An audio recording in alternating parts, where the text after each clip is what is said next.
બનાવીએ છીએ મખાણા, ડારિયા, કાજુ, બદામના લાડવા તાકાતવાળા છે. મખાણા પીસી લીધા છે, આ કાજુ પીસું રે. હવે આપણે પીસીએ રા બદામ. હવે પીસીએ છીએ તલ. खसखस, पम्पकिन सीड, तरबूज बीज, खरबूजा के बीज. अभी हम पीस रहे डारिया. 1 चम्मच घी और ये गुड़.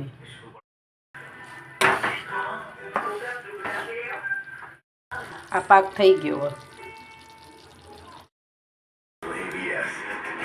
ये हो गया है. मसाले पीस के मसाले रख दिए हैं.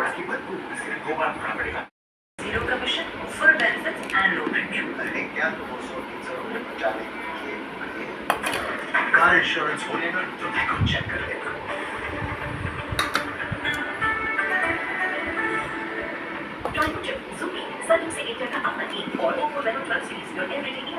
गुड़ के हेल्दी एंड ताकतवर लाडवा खावा हो तो આવી જાજો.